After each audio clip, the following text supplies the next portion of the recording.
Okay, we've talked about accumulating Ethereum, Ether, Lumens, Stellar Lumens, and we're going to own some Bitcoin. So now we're going to talk about where to store it. We go to the exchanges to buy it, but as I've said, you don't want to leave money on exchanges, too much money on an exchange or for too long. And so I download. So now, I take it from the exchange and we store it directly on the blockchain. In other words, the blockchain. Let me try to explain here first how we can do this with Ethereum. We go to myetherwallet.com. They have this message now that is up here at several pages. I suggest you read this whole message. Prepare to take a minute. It's good. Gives you some info. They're not a bank. So anyways, you can read through that. So this website is just a viewer to information on the blockchain, and you can even write to the blockchain. It's sort of like the blockchain is like the database, and it allows you to see who owns, it allows you to see what you own, as well as if you have your private key, that you can remove money from your account. But if you lose your private key, it's gone. You don't have to trust anybody, but you have to trust yourself, because if you lose it, there's no one can help you. So you come to this My Ether wallet. The only thing I do here is view wallet info. I've saved my private key already. So I click this and I log in. But so if you want to do a new wallet, you would go here, new wallet. You create a password. I don't remember the steps. I'm not going to go through it all right now. This is not brain surgery. The hard part is, like I said, having a system for staying organized and not losing your private keys. We'll get to that in a minute. But for Ethereum, or any ERC20 tokens, that is, any tokens that have been issued on the Ethereum platform, are stored in the Ethereum blockchain, and you can view them with this My Ether wallet. So this is what I like to use for Ethereum or any ERC20 tokens. Then now Stellar. Oh, I did this. I was doing another video. Every time you come to the page, it's like this. So, okay, so secret, if you've already set up an account, you would put your private key in here and sign into your account. And similarly, this is just a viewer. And by the way, did I mention, these are open source codes that create this viewer. So if this website or this URL disappeared or My Ether wallet website disappeared, it's created with the open source code, and there are other places you can go to view the same information. So there's, you don't have to worry about the website going down or not working. Similarly, with this account viewer, if you're new to it, you click generate, and it generates a public key and a secret key. Now this, I am just created, this is brand new. I'm not going to use it. I'm not going to put money in here. Don't try to figure out if you can figure out the secret key. This is not mine. But anyways, you click, and this is what you need to save. You got your public key and your secret key. Again, make sure you don't lose it. Public key you give to someone if someone's going to send you money, you share with them your public key. But if you want to take any money out, that's your private biz. Okay, so that's the account viewer. Now, there's one other way to store directly on the blockchain. And to access it, you can use what's called a hardware wallet. Ledger Nano S, this one here is one that I use, that I bought. I'm not actually using it. I don't like the hardware wallet thing. You have this thing that you don't want to lose it, but if you lose it, you're still okay. You create these 15 passwords, and as long as you don't lose those, you're fine, even if you lose the hardware. I just don't like having a hardware thing. I got to save, and then I plug it in with the USB. Means I have to use my computer. It's just too much work for me. I like these lightweight, just web account viewers. So I'm not a fan of this thing. But if you have a token that's not ERC20, there's some things maybe this is your only option if you buy those coins. Now the other thing about Bitcoin, so that I told you where I save my Ethereum, myetherwallet.com, Stellar Lumens directly on the Stellar network. Bitcoin, actually, I usually just leave it in the exchange. Like I said, I'm only 5 to 10% of my portfolio is in Bitcoin, and I use it to buy the lumens. And I may want to, lumens are down 50% today, shoot that Bitcoin off and do my transaction. sometimes, it's just faster. And so, and as much as I worry about exchanges, I don't know, on any given day, I don't know that it's going to go away. So sometimes I'm leaving Bitcoin directly just in the exchange, okay? Not a lot, and not for a long time per se. But anyways, if you want to store your Bitcoin, I think the only safe option are these hardware wallets. I mean, there are other options, but as far as I know, this is certainly safe. And for Bitcoin, I don't know of a better way than the hardware wallets if you want to download and store your Bitcoin. Okay, now, as I mentioned, making sure you don't lose your stuff. So first of all, I think it's important to use a spreadsheet to track what you have, because a lot of these things don't have reports. You have things in different places. That MyEther wallet we just looked at, I think it does calculate the dollar value. It might show you there, but there's not a lot of tracking. So I created something like this in Google Spreadsheet. Now this is not my portfolio. I created this for the sake of education. I have more than $15,000. And not to scoff at 15,000, and also depending on your age, I'm an old man, right? I mean, and that's why I wanted to set this up with smaller numbers. It's probably more realistic for most people. Now, so I created a thing here. These would be the tokens. These are how much. So Bitcoin, I have in this fake portfolio, 0.15 coins, and the price I update manually. Sometimes it's fun. The price is going up and down. You go in and you change. Oh my God, look how much money I have now, and then it's all gone.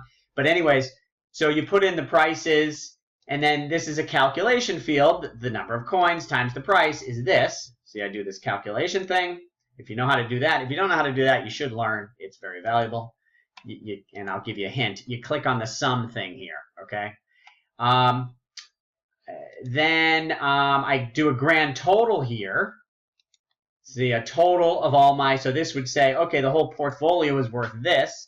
Then I have another function here, okay, which is the value of this divided by the total is the percentage. And that's why I picked this portfolio here to show you, because this is sort of what I've been saying, 40, 40, and 9.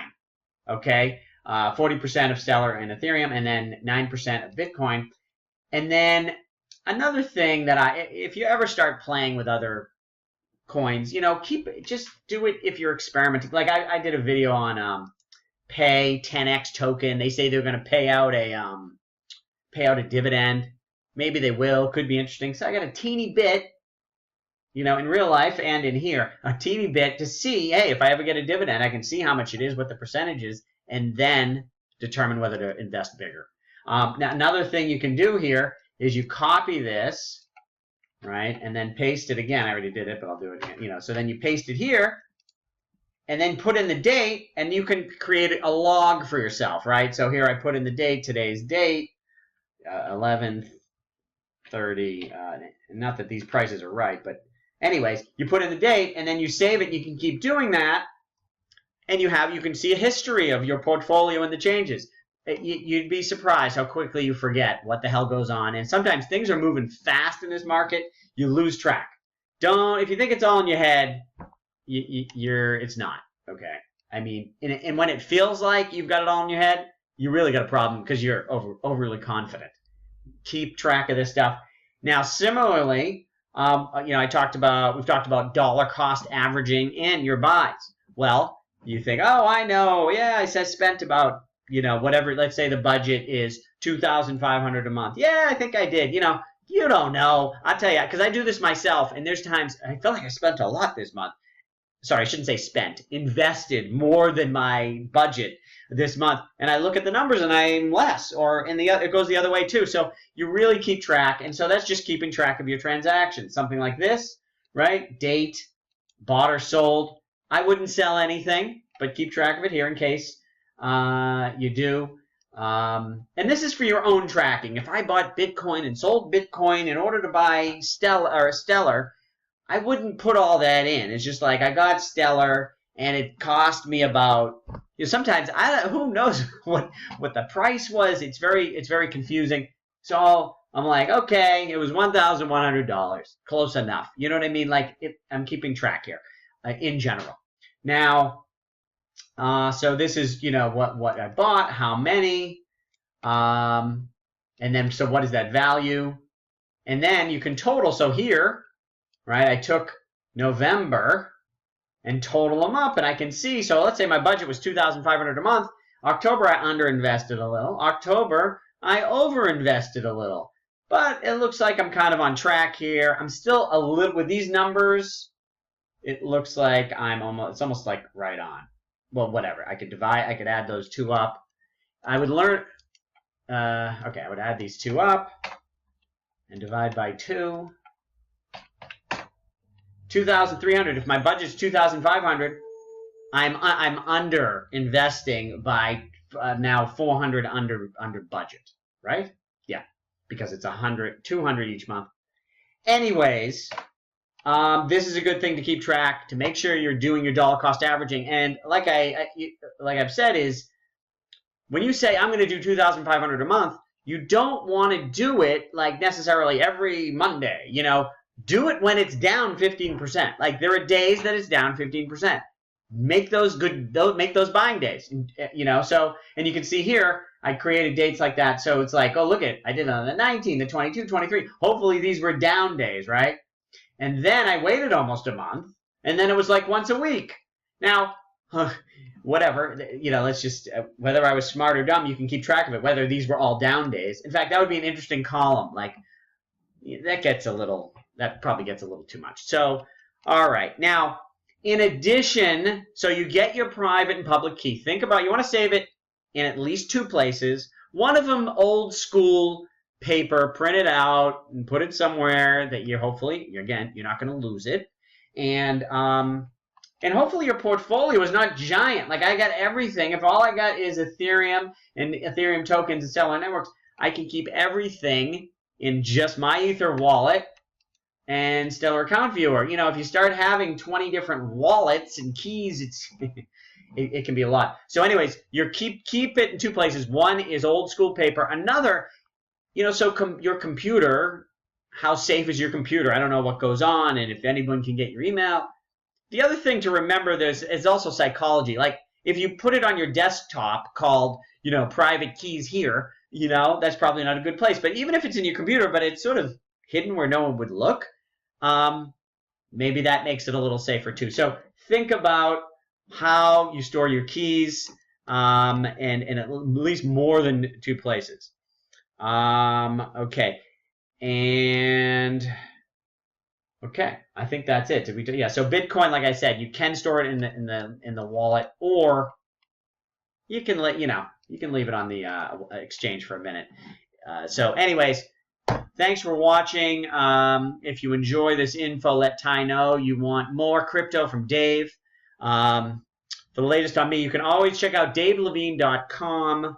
And if you ever want to find me on social networks, my handle is always davelevine.com spelled out. So Dave Levine, DOTCOM. Although I'm not doing anything on social networks right now except for YouTube, which would be youtube.com/Dave Levine, DOTCOM. Where as I learn more about crypto, I post it there, share it with you, and I love getting feedback. I'm also, if you want to contact me through YouTube, either commenting on a video or messaging me through YouTube. I'm on there all the time. So hope to hear from you. Let me know if you have any questions, and look forward to talking about crypto more. Thank you.